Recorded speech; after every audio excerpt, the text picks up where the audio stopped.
Life is full of hardship and tragedy, and no one knows that more than Selma Hayek. She knows just how much life is not fair. From this story from Bounding into Comics, Selma Hayek's sexiness kept her from getting every job she wanted. Now, I'm going to start off by saying, okay, look, she's allowed to make her point. Her point is very simple. She wanted to do comedy, but a lot of these companies and producers in Hollywood said, look, you're a sexy woman, so we don't think comedy's right for you, and she couldn't get these roles until Adam Sandler let her do it. Fair point, fine. But I still do think it's kind of funny that you have a woman who's been given tremendous opportunity, who's upset, at least a little bit. I'm not saying she's screaming or crying, but she's upset because she couldn't literally do everything. And I kind of feel like, I feel like this is indicative of the modern era and the current cultural perspective around identity, that everybody wants to be something else or someone else or do something else instead of just being themselves and accepting what they are. You know what I mean? So to see this story and have her be like, oh, I couldn't do comedy because I was just too sexy of a woman. Yeah. And there's big fat guys who don't get to be the love, the attractive character chased after, sought after by the men because they're big fat guys. We're not going to make movies where it's like we get a morbidly obese dude who makes jokes to be the highly sought after love interest in this film because it's unrelatable and doesn't quite make sense. And in the same sense, we're not going to get the busty, young, attractive woman to be the comedian for the most part. Certainly there are some funny and attractive women. But here's the story. Few people, this is from Bounding into Comics. Few people live tougher lives than celebrities. Actress Selma Hayek is no exception. And she recently revealed one of her personal tragedies. Her sexiness prevented her from getting every job she's ever wanted. Maybe a little bit of an exaggeration, but on February 6th, the UK version of GQ published a profile on Hayek. In it, she details some of the struggles she's had to overcome. Author Olivia Pym eases her readers into the story by laying out the setting of the interview. In a room heady with the scent of burning fig candles, Hayek Pinault, dressed in a black crochet cardigan and fuzzy platform. I really hate writing like that, so I'm not going to read it. At her feet was a bleach-white dog, Lobito, meaning little wolf, Lobito, eyeing a plate of emoji-perfect chocolate chip cookies on the table between us. I just really don't like that kind of writing. But anyway, she says, or they go on, after a little bit more introduction, the interview is gets going. And Hayek begins relaying some of the hardships that she, a sexy woman, has had to face. I was typecast for a long time, she tells Pym. My entire life I wanted to do comedy, and people wouldn't give me comedies. I couldn't land a role until I met Adam Sandler, who put me in the comedy Grown Ups, but I was in my 40s. They said, you're sexy, you're not allowed to have a sense of humor. I really don't believe anyone ever said that to her. However, I do believe that she may have had her agent reach out to comedies, and they were like, look, we're not looking for a character like this for our movie. Maybe. I don't see why they wouldn't have an attractive young woman in a comedy film, though, so I don't understand what her point is. If anything, she should have gotten these roles. I mean, come on. If you're going to do a movie with Adam Sandler, they had Drew Barrymore. She was like a young, attractive movie star, and they did 50 First Dates. I just don't buy it. This comes off as, to be completely honest, not related to her being attractive. I think that whole thing is silly. I think it's a fair point to say maybe she didn't fit the roles, but it comes off as whinging.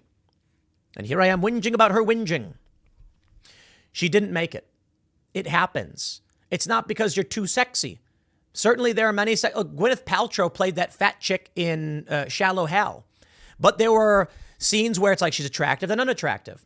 They could have had Salma Hayek do something like that, or maybe it's that she didn't fit the role, and that's the real reason. But oh, woe is me. I'm just too attractive. Towards the end of the article, Hayek talks about a recently released male stripper movie in which she stars. More than being a movie about an older woman falling in love with a younger guy, it's about a middle-aged woman that has a lot of potential and is sick of being undermined her entire life. Is the subtext in that statement perhaps, oh yeah, Magic Mike. All in all, it's just a tough read, and it serves as a reminder that it's never easy being a sexy woman. Excellent writing, by the way. It also serves as a reminder that readers don't have to go to just Cosmopolitan, Glamour, and Vogue to read girly articles. They can now go to GQ and other magazines for men to get them as well. On a related note, on February 8th, the Daily Caller published, Salma Hayek brought the Magic Mike strippers home with her. In this day and age, when both progressives and conservatives constantly lecture the peasants on the coarseness of our society and the need for civility and decorum, it's quite uplifting to see a story about a married woman bringing male strippers home with her. Oh, man. Ultimately, though, Salma Hayek has not had it easy. And while the majority of everyday Americans are struggling just to make ends meet, it's clear that their struggles are nothing compared with what she's faced. Nothing compared to the tragedy of how her sexiness has kept her from getting every job she ever wanted. It is so hard indeed. But you know what I see with this story? I'm not going to drag Salma Hayek because she thinks she's too sexy or whatever. No, I'm going to drag her over the identity entitlement. People have different ethnicities, different races, different heights, different genders. They're from different parts of the world. They have different accents. There are people who get cast for films because of their accent. The rumor that I've heard is that Arnold, we just call him that because YouTube will censor us if we say his actual name. I'm not even kidding. You'll get like a strike. People don't like saying that guy's name. Arnold. He has to get speech therapy to keep his accent because that's the iconic thing about casting him in movies. I don't know if that's true anymore. I mean, the dude's old. But when you're cast for something, it's because you fit the bill. I've been cast in shows and stuff like that in the past. It's funny, after Occupy Wall Street, this TV show, 1,000 Ways to Die, aired. And I'm in 2 episodes of this show. I think 2, maybe more. And we filmed it well before Occupy Wall Street.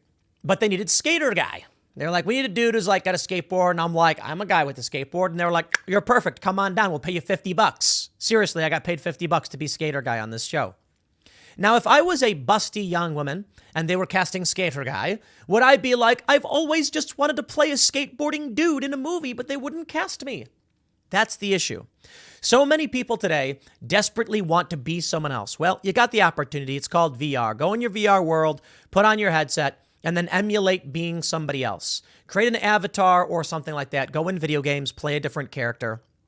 But I got to be honest, maybe that's actually what's driving this.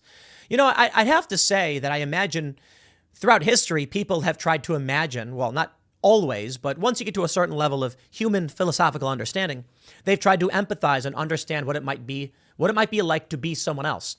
But then once we get into this era of video games, and you can actually play a character that is wholly different from you, I wonder if that plays a role in identity disorders.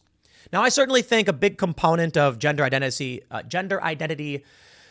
disorder or dysphoria, whatever they're calling it, I'm not trying to be disrespectful, is endocrine disruptors, which feminizes a person's brain or masculinizes it. But we had Jeff Younger on the show, and he brought up a lot of these young kids are playing video games, MMORPGs, where they play as female characters the whole time.